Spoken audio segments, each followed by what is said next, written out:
Do you sometimes wonder if your signature talk is actually working for you? Well, do you want to know how international law of attraction speaker, the how-to guy, Michael Losier, built his business? Well, today you're in for a real treat.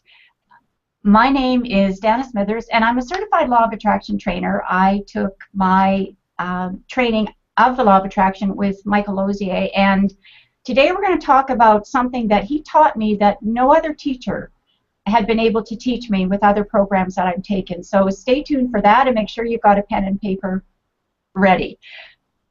So the intention of my Hangout shows is to educate, inspire, and empower women entrepreneurs around the world. So in the next 35 minutes, we're going to have time to find out how Michael built his business with his first signature talk. So we're going to go on a journey with him.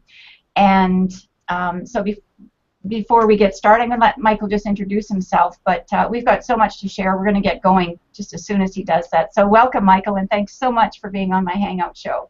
Hey, everybody. Hey, Dana, thanks for having me on the show today. I am Michael Losier. I'm the author of the best-selling book, Law of Attraction, over 2 million copies sold in 37 languages, and I am a frequent on-stage presenter and trainer. I travel the world. I've been to, I want to say 17 countries, and I've had audiences from 7 people up to 2,500. So I love my life and my business. I get to travel the world and get on stage while I'm there, which of course is very fulfilling in my world. Yeah, yeah, Michael, you're an inspiration to me and to all of those people that are in the Michael Losier world, and he'll talk about his Friday Hangout that he has, his weekly show. But just before we get started, I thought we'd just do a little bit of information again, because I'm the trainer here, about talking what is a signature presentation. So, Michael, I know that you and I have had this discussion, and I think we've done some Hangout shows. I've got some blogs about it. But what are a few words that you would use to describe what a signature talk is? Right. Well, not ironically, a lot of my examples have to do with food. They're all food-related. So when I go to a restaurant and they have a signature dish, it catches my attention. And it tells me lots of things about that. In my head, a signature dish means they've been making it for years. They have nailed it. It's always the best ingredients ever. They must succeed every time they deliver that. It's well known for, and people are chatting about it. And when you go home, what are you remembering? You had that signature mile-high lemon meringue pie. So I want people to leave my signature presentation with all the same things in their head. That it was polished, it was delivered, it was impactful. I gave them a beautiful take-home nugget. They ate it and tasted it and left, not being food, but a piece of information. And when they got home, they said, wow, that was awesome. I can still hear it in my ear or taste it on my tongue, the message or the food that I had today. That's what a signature presentation does. And the other nice thing about a signature presentation, because I have other trainer friends, hey, shout out to you, that don't have one.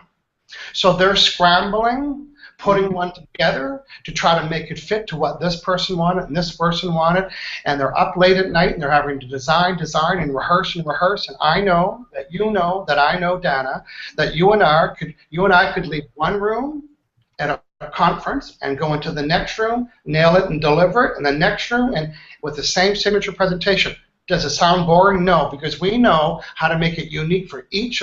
We could have 5 different conferences, and you and I would be the star at each one because we would nail their industry with our signature presentation.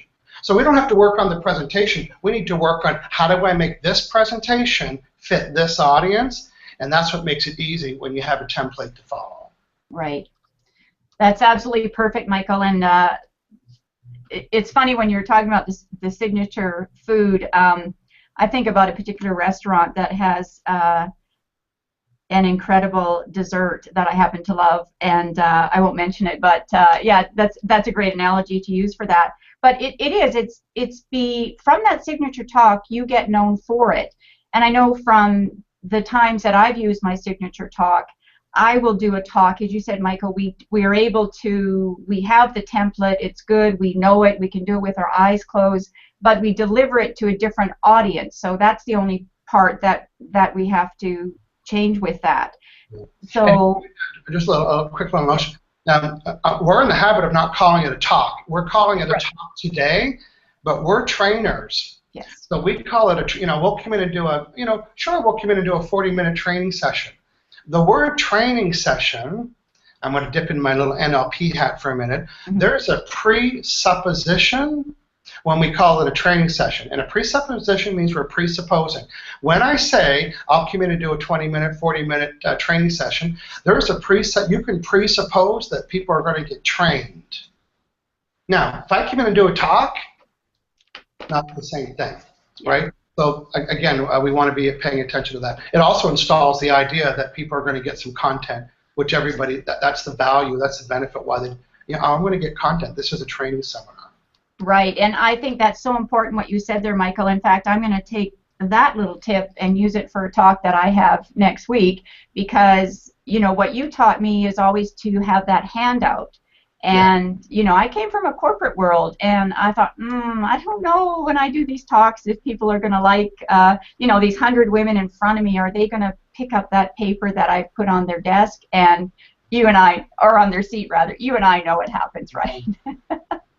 I'm in the Mumbai Cricket Club in India with the National Association of Cricket Guys, and they just came off the field, and I thought, and right before I went on down, I said, I'm changing this today.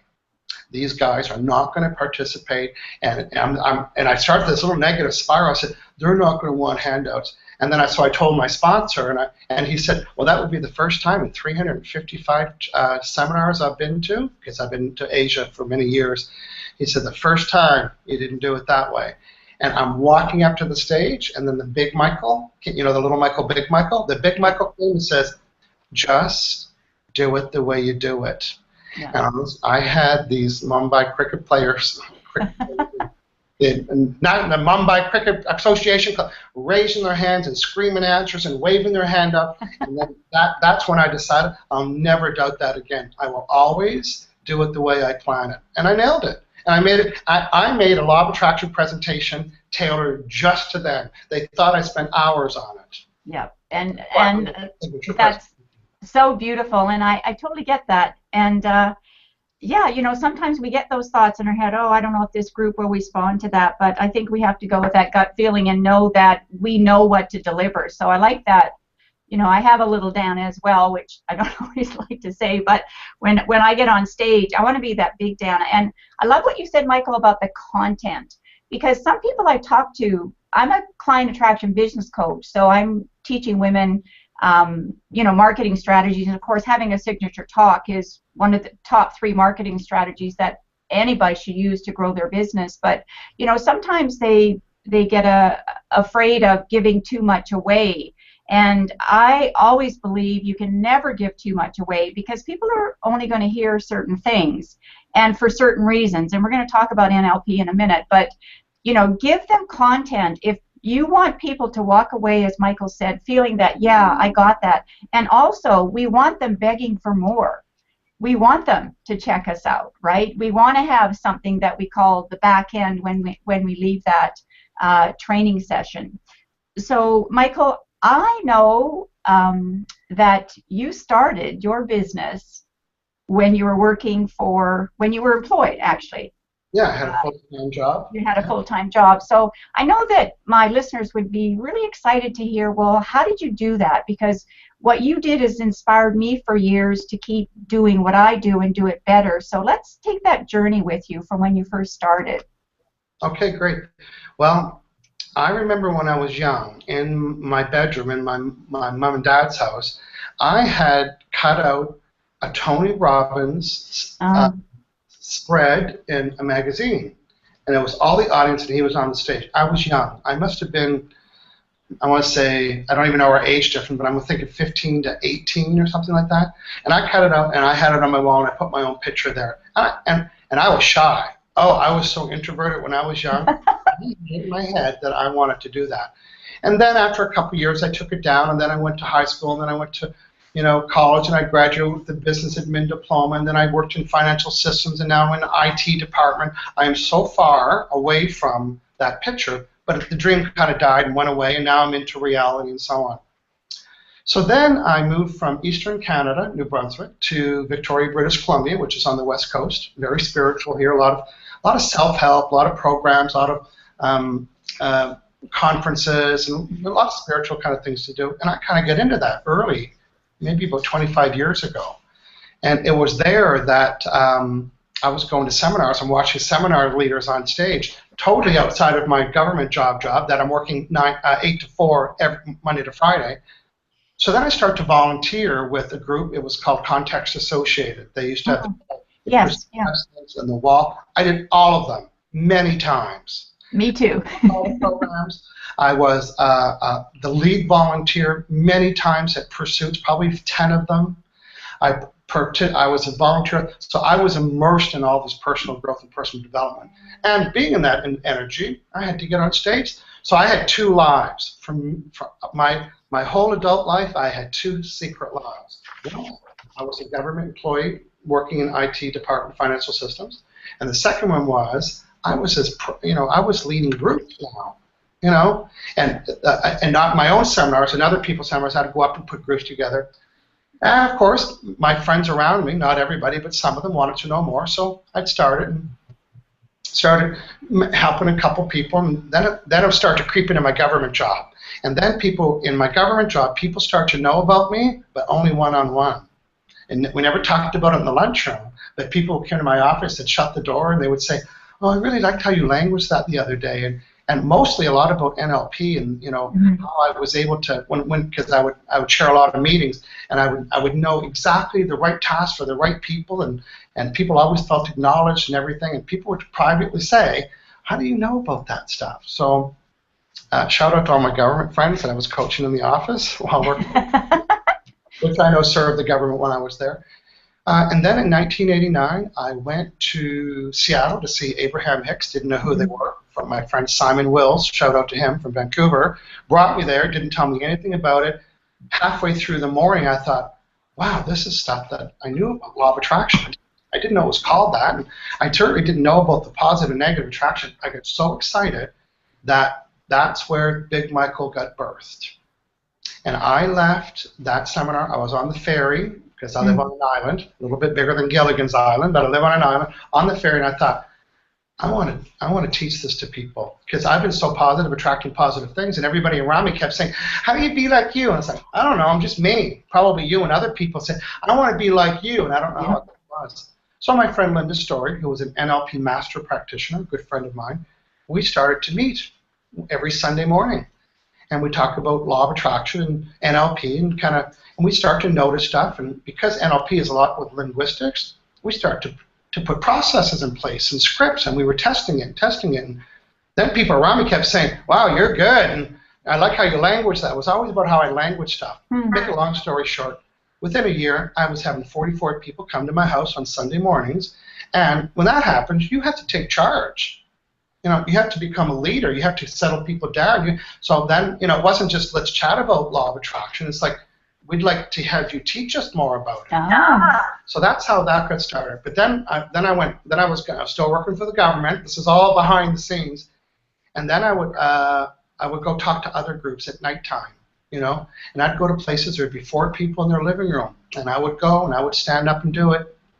I remember going to a basement in a church, and it was like full of people that didn't even care that I was there. And I did it, and I had 2 women come up to me, and I changed their lives. I would go anywhere and talk about this at bookstores. I remember there was a magazine here called Monday Magazine, and I would promote that I have a free law of attraction presentation coming up. And sometimes nobody would show up, but you know what people would say? I saw your name in Monday Magazine. You're doing well. You're getting busy. And the other key thing I have, and I actually have a picture of it, I don't want to get it, was my very first business card that I did.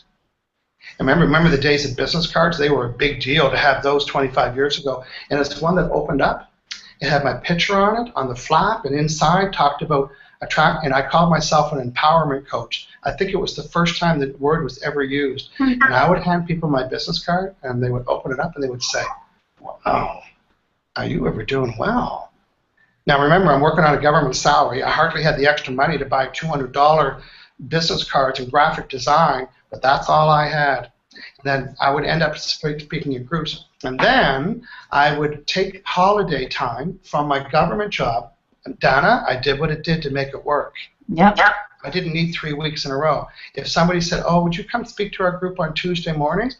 I'd go to my boss. Shout out to Ruth, who did anything I mean, I was her stunt mom. Shout out to all the other employees, but I think I was her employee. Right?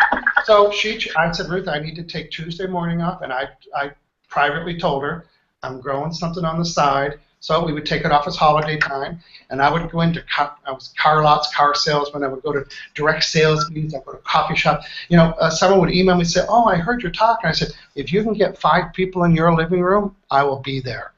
So that's how I built my business. And then I remember reading a book by Dottie Walters, and she said, do it 50 times. I thought, 50 times? But you know what? I did it 50 times.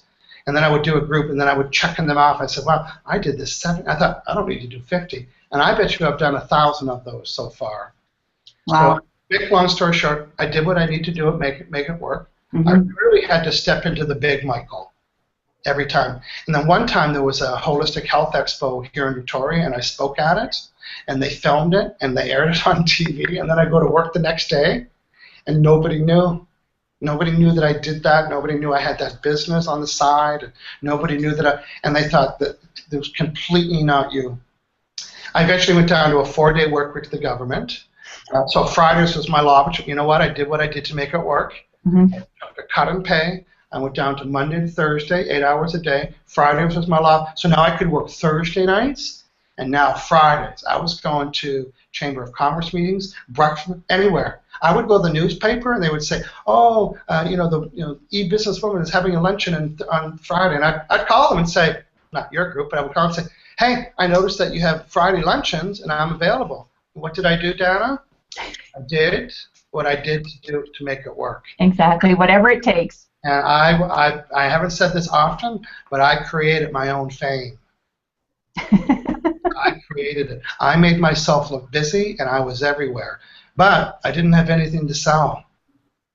I wasn't selling stuff, so I didn't know about that. And then I took Harv Eker's training, Train the Trainer, and that's when my whole career changed because I was a good trainer, but I didn't understand the model to get people into a full-day seminar, and now coaching, and now certifications, and all that other stuff. So it's a very exciting career, and yeah, I did what I did to make it work. Yeah. Exactly. And I also took context. I didn't realize you'd taken that as well. But, so many of us are into personal growth, and that's part of, I think, growing your business as well, as we got to expand personally. But with, I took Peak Potentials with Harv Eker as well. And, one of the things, Michael, that I learned from you when I became a certified law of attraction trainer through you was something that Train the Trainer didn't have. It had the model, the template for everything, and it was good, and I used it, and I started out small doing talks about the law of attraction as well, and somebody would hear about it. And the nice thing for me in women's groups that I belong to is that somebody will just hear me talk once, and always someone from the audience will come up and say, hey, could you do a talk for this group? And I always say yes, and then I find out what the group is. Because we've got that template down. And one thing we didn't talk about the signature talk is that the flexibility to take it. If someone says, okay, you've got 15 minutes, great. If someone says you've got 45, great, we'll do it. So Michael, I'd love for you to tell the audience about that 17-hour flight or whatever it is you made to do what you thought would be, I don't know, a 45-minute talk or something. So, first, I'll give you a little background. I travel internationally all over the world, and when I go, I like to stay for at least, particularly overseas. And I go to Malaysia sometimes for 2 weeks. I've been to Australia for a month, New Zealand twice. I've been to India, so I don't want to go overnight, right? That's part of my lifestyle. I go, I work, I have a team that's there. I show up, I'm picked up at the airport. I have the best time ever, and then we work when we're there. So I always do that. But last January, I had an offer to go to Guangzhou, China. It was the All World's Hotel Convention, 450 hoteliers, and you don't put 450 hoteliers at the Better Duck Inn. Okay? You can imagine the hotel that it was hosted at. Oh my. Sidebar. I show up at the hotel. I was picked up at the airport. The driver gets on his phone and says, "Mr. Losier here." I had two young Chinese girl and young guy, young boy, young girl. I don't know what they're called. They look like teenagers, and they took my bag. How embarrassing! I had a knapsack because I had a knapsack, and they came up to. And you know where you checked in? You checked in your room. There was no front desk. This hotel was so opulent, you went to your room to check in. Anyway, so I said yes to that. It was a 16-hour flight. I would arrive at nighttime, wake up in the morning, and I was on, so like I had 10 hours, and then I would go to, from there, go to Kuala Lumpur for 5 days, or just go somewhere for 5 days. In the meantime, my mom had a stroke, so I thought, I'm not going to go very far. So to make a long story short, I didn't add on the vacation time. So I fly to Guangzhou, China. I arrived, picked up at the airport, checked in at my room. I woke up, and everything was opulent. I go downstairs. I have breakfast, and I'm meeting the host and everything. And the schedule is packed, and there's 450 delegates from all over the world. And I'm at the back of the room, and I'm watching my clock and thinking, dude is way over time. And then the announcer next, I said, she is way over time. And then they come down to me. So remember, I just flew 16 hours. My knapsack is at the back of the room with my casual clothes in it. And I have a 45-minute presentation. And then they come out to me, it was on the break time, and they said, well, we can't shorten the break. Oh, forbid shorten the break. So they said, you went from 45 minutes to 26 minutes. And you know what I said? I'm here. I can do that. And I did the same presentation. And I handed everybody a reset pin. And I stayed probably another hour after that, and everybody wore them. And I was a smash hit. And I was only there for 26 minutes. Shout out to all my hoteliers from the Guangzhou conference. Yeah, and that's why we call Michael the razzle-dazzle guy, because he can do it, and he's been in a lot of different situations. Michael, I wonder if we could just take a look at how you grew your business. So you did your signature talk, and we know that we've got, I got one of your first books when it came out because you self-published, and then The Secret came out, and then I think somebody very famous contacted you. Did they not? Did she not? About my business, I can proudly say that I probably haven't spent $1,000 in my career on market or on advertising. Wow. I've used law of attraction for everything. Even the 4 interviews that Oprah and I did on her radio show, Oprah and Friends. No, on her Soul series, it was on, and then she loved it so much. I'm not allowed to say that, by the way, that she loved it, but on the recording, she said she loved it. Mm-hmm. Well, she had me back 4 times. You don't go to the buffet 4 times if you didn't like it the first time. I am just saying. And then after that, they get a lot of good feedback, and then I was asked to be on, so I had my own, right there, I'm the very first guy. These are all the hosts of the Oprah and Friends Radio Network, and I was there. I was probably the only, I was the only person that was a look at the people. I'm the only non-celebrity. We got Gayle King, we got Dr. Oz, and then Michael Losier. Who was that? So I had a radio show. All these people on the end here. We brought in at the end, had a 1-year radio show, and then the XM radio the whole channel kind of fizzled. But it was a great experience. And I never made a phone call. I never made a phone call. It's all about applying the law of attraction. Right, and you definitely walk your talk. Now we're going to talk a little bit about, as I said earlier, the one thing that I didn't get from the training, although I got a lot of good stuff with Peak Potentials, did it for years, but is what we call NLP, and Michael's going to show up there are 4 learning styles, so maybe talk about that, Michael, for a minute. Right. Well, first, let's tell people what the problem is when they don't know this. Right. Okay. I'm in a seminar. There was 7 speakers, and I was in Chicago. And again, I was the only speaker there that was not massively famous, but I pulled the people in just the same. So as a speaker, you got invited to go see the other speakers, and there was a speaker there, and I thought, I can't believe that I'm going to be on the front row. It was called the front row. You know, the VIP. Michael Losier got to sit in the front row to watch this other speaker, and people were in awe. And I sat down and said, "Oh." He leaned on the podium and spoke for 45 minutes. Oh, wow. If not in the front row, I would have been out of there so fast.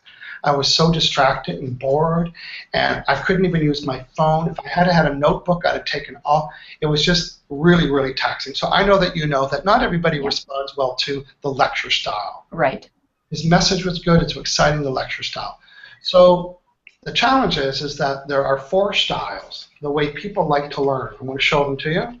There's 4 ways. Some people like to learn auditorily. That means, let me hear it. You know what, the auditory people, they loved them. Yes. Yeah.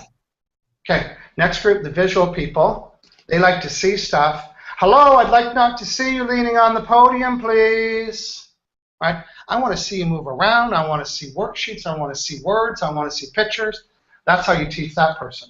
The next one is the digital person, and that might be new to our friends at home. These are the thinkers.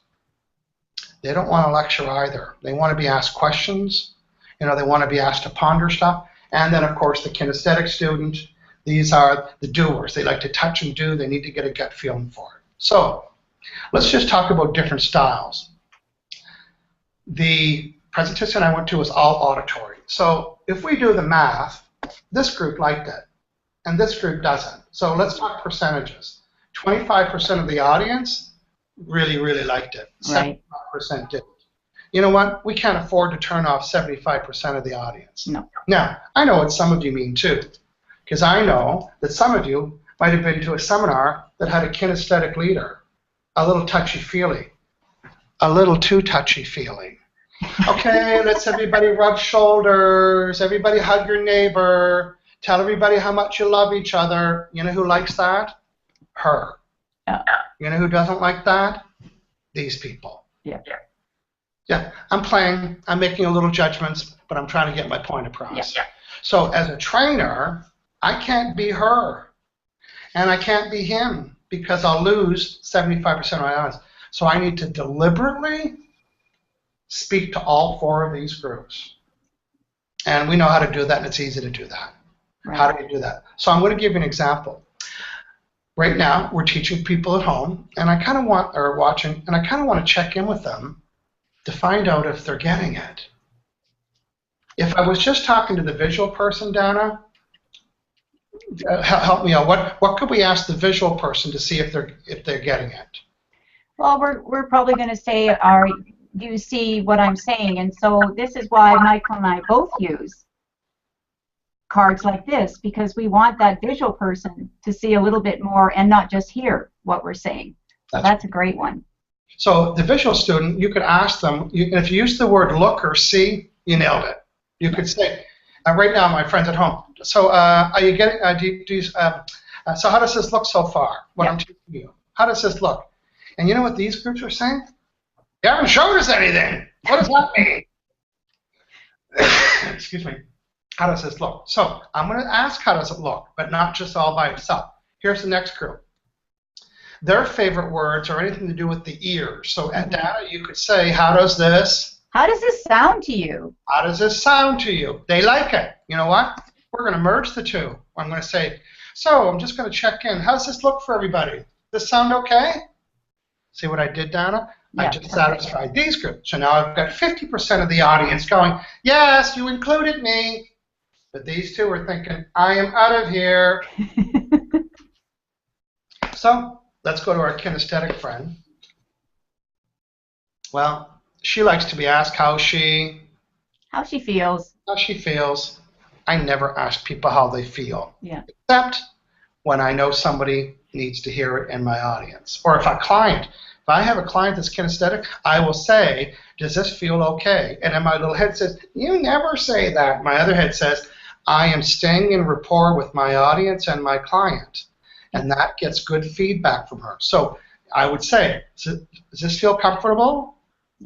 Yeah, I want to sample it again. Michael, I'm just going to say something in there about that touchy-feely one. When we go into this and into the kinesthetic, that in a lot of the courses that I've taken, when there's a large group, you can tell the ones who are not kinesthetic because they're asked to high-five somebody or give them a hug or get in a group or something, and kinesthetic is on the lower end of mine. Not that I feel I care, I love people, but when I don't know people and they're asking me to do that, you can see those kinesthetics right away are like, oh, this is so awesome, and and they love the fun, right? They're jumping up and down. Yeah. So let's talk about that digital. Yeah. Okay. But now I'm going to show you how to address these 3 styles. Now we have a 4th one. We haven't included them yet. Mm-hmm. So I want to check with my friends at home, and I want you to deliberately hear me use the 3 styles. So good. I'm just going to check in. I want to know how's this looking for everybody. Sound okay? Mm-hmm. Everyone comfortable with this so far? Perfect. Now you heard me ask 3 questions, Dana, but in the audience, people hear their own. Now, exactly. Now we've got to include Buddy. Buddy is a what? He is a digital Dan, yeah. So what question does he like to be asked, Dana? Does this make sense? Does this make sense? And up until now, you don't hear from them. You know what yes, you won't hear from them until they're asked. And it's their favorite expression because everything needs to make sense.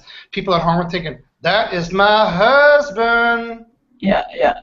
That is my wife, that's my kid, that's my boss. He's always saying that makes sense. Well, if you want to stay in good rapport with somebody that says that makes sense, Dana, ask them what kind of question? Does this make sense? Does this make sense? Do you get my meaning? Get my meaning? Do you understand? What do you think? What are your thoughts? You'll get high engagement. Now, I'm going to turn the razzle dazzle on. I'm going to check in with the audience, and now I'm going to deliberately target all of these audiences. So you know what? Dana and I have been talking today about the 4 communication styles and how we need to address them. I'm just going to check in. I wanted to know, is this making sense for you? Does everybody see what I mean here? Sound okay?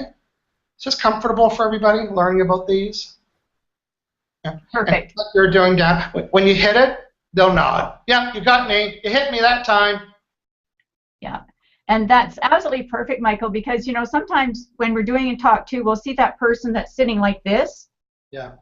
And when I'm training somebody or coaching them when they're doing speaking, I go, that's okay. They're digital and they're just listening to what you're saying. They're not interested in hugging anybody or taking a lot of notes. And note to self, if your arms are folded, sometimes fat people, that is comfortable. It doesn't mean that I'm rejecting anything. So people say, well, yeah, if you and I are having a conversation and I do this, I'm rejecting you. But if I'm sitting on my lazy boy chair, I'm not, so I just want people to be careful what they learn about folded arms. Sometimes it's just fat people getting comfortable, and others too. That's beautiful, Michael. And actually, you know what? We brought in something that we haven't even talked about, and that's bringing in that little bit of humor, right? And engaging that audience. And we didn't really talk about that, but anyone that's taken a Train the Trainer program or Michael's certification course, that Michael, tell them about that first 20 seconds. Well, the first 20 seconds is where you want to get 100% participation. But as you're talking, I'm thinking about the humor part is very deliberate, and I learned it from a lot of good comedians. And a lot of good comedians, they always make fun of themselves, but by doing that, they also increase their vulnerability, and it increases the connection. And I do it deliberately. There is a section in my seminar that I am vulnerable, and I kind of make fun of myself, and it makes people do this. It makes people connect with me just like that. And it's about my body size. I joke about being overweight and having negative thoughts and using the affirmation I have, and I'm addressing my body size. I'm making fun of that, and it really helps me connect with other people. Perfect. It's funny the way I make fun of it. I'm thinking about all the comedians that make fun of either their height or their lisp or their color or their gayness or whatever it is, and that's me, who I am. You can't make fun of it. Let's move on. And then so I teach that. Find something personal in your life that's vulnerable. And and it could be the story that I told you that I had seminars, nobody showed up. Right. You can tell that in a funny way, or you can tell it as a victim. Exactly. And from those places of nobody showing up, I mean, at least you've got the word out there that you're giving a talk. I know that when I used to do a different talk, and I'd be promoted in the community paper because I was going to be, offering, excuse me, a course or something. And with community centers, sometimes they don't get enough students, so they cancel the course. But it didn't matter to me because 20,000 people in the community saw my name and started to associate me with something. So that helps you become an expert when you're doing a signature talk as well. It's what are you known for, right? That's what people are going to talk about. I also want to give a shout out to Camosun College and those kind of colleges that we have. I was in their program little booklet. I was in their booklet, and I was doing stuff for $19. But you know what? I was in the booklet. Yes. They printed 250,000. I didn't care if I did it for free. And then, like you said, when I was speaking at the ladies' luncheon and then Union Club, they'd put a little hey, guest speaker this week. People said, you are everywhere. I said, well, not really. It was the same event, just promoted everywhere, right? And I've been in the booklet for 2 years. So if you have a community college, or that could be a different name in the city where you live, they always have an adult education, not always, they have an adult education catalog or manual. Submit. Sometimes I open it up. One person's doing like 5 different seminars. You know why? Because no one's applying. Right. Trainers aren't going there. They don't think it's worth the value. I grew my business there. Yeah. And actually, I had another business as well, and that's how I grew it, from doing that. And they also have a lot of community centers or adult education will have one-day special days, and you can put on, like we said, with the signature talk, you can do that for 15 minutes, or you could put that on for 6 hours or 8 hours or whatever. So, Michael, something I'd like you to talk about is this. You've got Law of Attraction, but this is the book we're really focusing on today, is the Law of Connection. So how did you get to writing that book? Like, talk about, you did your workshops first with the Law of Attraction. You used the NLP. Well, I'm an NLP practitioner. I took the training here in Victoria. My friend Linda Story and I practiced it a lot on our own. And you know what? I did whatever I needed to do to get in front of the stage. Whatever it takes, yep. So Linda and I would put on by the way, NLP is this large. I'm teaching this little piece right here, right. And the piece that I got really good at, my book Law, is all about these. So again, NLP is this big, and I'm teaching this piece because, Linda and I would do the seminar was called Everyday NLP, because you don't use this, trances and hypnosis, you don't use that this is everyday NLP. Right. So, and then of course, as you know, Dana, doing a seminar, you need to have worksheets, and as a trainer, I need to know my notes, and before you know it, I had like a 5 or 6 page manual, and I was doing the seminar. The only thing I ever need to hear is that people get it and they like my teaching style and it changed their life. And that's my motivation. Right? And at the same time, I'm also doing teleclasses over the telephone, which was a really great way to learn how to teach without seeing anybody. Then you were very dependent. You had, Absolutely. You would say, okay, I want everyone to take a circle the size of a golf ball, put it in the middle of the page. Now I'm engaging them instead of just lecturing. So even when because I certified 1,200 teleclass leaders, this was a big module. You can't ask people how they feel during a class. They'll hang up. Engage all of them. And it was so important that after my publisher bought Law of Attraction, sold 2 million copies in 37 languages, they said, do you have another book? And frankly, I didn't. And they said, well, a lot of people really like your writing style and the way you did stuff. They said, we're not used to people commenting about author styles. They're usually talking about, oh, that was a good book, or I loved it, or I didn't like the result. And people say, everyone's saying, oh, I like the way he wrote the book. It just matched me perfectly. Well, yeah, because I wrote it for all 4 styles. Right. Perfect. All about that was deliberate, and that it was NLP. So I wrote the book, NLP, and I focused on the 4 styles. That's what you have in front of you now. Yeah, and it's a great book, and what I love about all your books, like this one has examples in it, and also it's in the self-help part where you've got exercises and people can be thinking about it. I can rattle up, even, I just want to show you this, even this book, I've been writing it for 4 years, Fulfillment Needs. It's not out yet. It's about finding your life's purpose. I'll tell you the secret to all of my books. Cartoons, characters, worksheets, blank ones, filled in ones, case studies, check-off lists, blank spaces, and pull-out quotes. All three. All right, so now that's what I'm going to do in my next book. There you go. There's top 10. That's if you want to make it a good self-help book. Yep. Yeah. I'm going to quickly show you this. I've been holding it up as a manual, but I've been always entrepreneurial. Even when I worked for the government before Law of Attraction, my friend Jeff and a woman friend of ours, we put on a holistic health expo in Victoria, even before the war. And I did it for 5 years while working for the government. It wasn't a full-time job because it was only a weekend event once a year. We didn't make a lot of money on it, but you know, I took advantage of all the information, and I wrote this tips booklet. It's called 111 Tips for Successful Trade Show Exhibiting. Now, it's not for sale. It's not available anywhere. It's not who I am, but it just shows you that even back then. And then I would do seminars for the trade show exhibitors.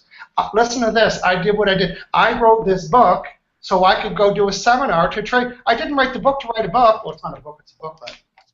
But you can see in this booklet, you know, I didn't follow my rules because it's just a list of things. And the new me would make it a little bit thicker. But you know what? This fit in a number 10 envelope, cost me 97 cents, and I sold it for $10.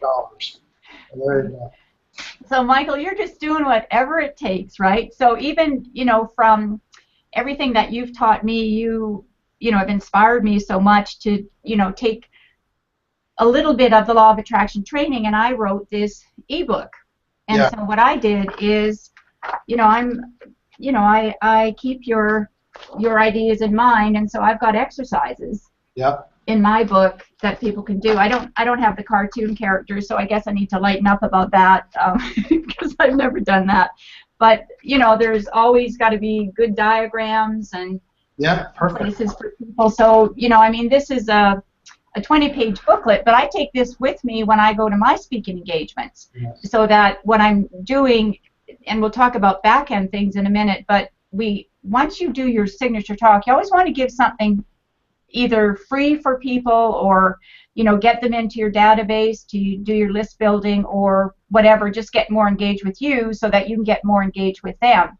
So this book looks very impressive like that. It's only about 20 pages, but it's good advertising for me, and I like to send that to people if they want to get connected with me.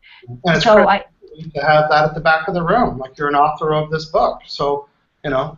Again, everything is that signature talk, and the food that I was thinking about was key lime pie. That Brown Social House is known for that. Oh yeah, that's a good one. I have the Brown Social House from my apartment. I know. So actually, my husband's in Victoria right now, and he sent me a picture of it, him having it. Key lime pie, Brown Social House. No Yeah, so you know, it is all about that signature talk, and you know, from that, you know, like Michael said, it doesn't matter if 0 people show up. I've had that happen. You know, you just do your best, but it's about, you know, using the Law of Attraction for us, like, all right, allowing whoever needs to be there, because like you said, if it's been published somewhere, this talk that I'm doing is on a website. Other women are blogging a lot in social media. Part of our talk today is you know, I'm going to put this into a blog, and I'm going to use that more and more as well. So just before we wrap up, Michael, would you like to maybe tell people about some things that you've got going on that they might be interested in? I do. I have a couple of things going on. Well, once a month, I do a 35-minute webinar, like a hangout like this. I'm just looking at my notes now, and it's a 2-page. I give people 4 key strategies that I teach you and in my certification training program, how to do the signature presentation. So you can go to hangoutwithmichael.com, and on the right-hand side, you'll see the little promo for that. I offer it once a month. It's free. It's ready for all trainers or want-to-be trainers or would-be trainers or trainers that want to learn about what I do at my signature presentation to make sure people buy the next thing. Yeah, and I also have my Google Hangout show every Friday. I think I'm on episode, I don't know, 136, 137. That means 137 Fridays I've been doing it, and it is the joy of my life. It feels like a holiday Fridays for me. I love Thursday nights, planning for it. Like today's Thursday, so I'm excited to get planned for tomorrow. I got a full panel coming tomorrow. I'll wake up excited. After the show, I read all the comments. So Friday mornings is my highest vibe day. And 1.5 million views on my Hangout show. So be sure to join us. Hangoutwithmichael.com live every Friday, 9 a.m. or watch the replay. Fabulous. And Michael, we're actually at episode 141. Okay, good. And you're on that one tomorrow. Yeah, and I'm on that, and I love being on that show. So just before I go, I just wanted to let the viewers know about a 4-part online program that I've created thanks to Michael's mentoring, because I'm in his mentoring groups throughout the year as well, that I've taken my signature talk and I've expanded it, and I've created a workbook along with Michael teaches as a certified law of attraction trainer. So this is my program. It's Law of Attraction for Women in Business, and it's a Business Abundance series, and it's 4-part Google Hangout just like this. It's all recorded, takes you through it. Again, I'm using all the things that Michael taught me, the blank spaces, fill in the blanks, and people work along with the workbook, and it's in 4 modules, so it's really easy to do. So big shout out to Michael for encouraging me to do that, and also for sharing that, because we totally believe in the power of the law of attraction, and love that Michael's taking it worldwide. I have a worldwide audience through Google Hangouts, thanks to Michael as well, because you gotta be inspired and follow the people that have made a difference in your life. So I just want to thank you for that, Michael, because you've made a huge difference in my life. I just want to go back to your 4-part series so people hear it from a different point of view. You have built a Google Plus community, so when people purchase the product, you put them in the community. So in addition to being able to watch these 4 videos over and over and over again, they're going to get a downloadable workbook, which you showed us. And for me, it's the community. You're not just sending them the files and say, hey, listen to this, see you later, thanks for your money. It's like, stay here, build a community with other businesswomen and so on. The same with my certified facilitator. I just don't send them the videos. I'm part of their business and their lives. They're inside the community. Now they're meeting other facilitators. So, it's the workbook, the community, the videos, getting to stay in touch with you. Where can they go to buy that? I'm sounding like it's my show now. Please. Well, usually we have a lower third on there, and we send you to that, but Google's got a little something going on, so you can just go to danasmithers.com and /programs, and you will find it there. And as far as community goes, it's important to know where your tribe hangs out. So Michael and I love to play in the Google Community Sandbox. I'm also a big fan of Facebook, so I do have private Facebook groups as well, as I know Michael does for the Certified Law of Attraction trainers as well. But it is about the connection, right? You don't have to be that kinesthetic to understand the value of community and other people's questions, and then Michael's answers to things, or my answers to things. Yeah. Or other people's answers too. That's what I exactly. Like right now in the certified community, people are answering other people's questions now. Looking, I'm thinking, even you've answered. I said, well, I don't need to touch that. Dana nailed that question. So people have become very helpful. But again, it's building the community.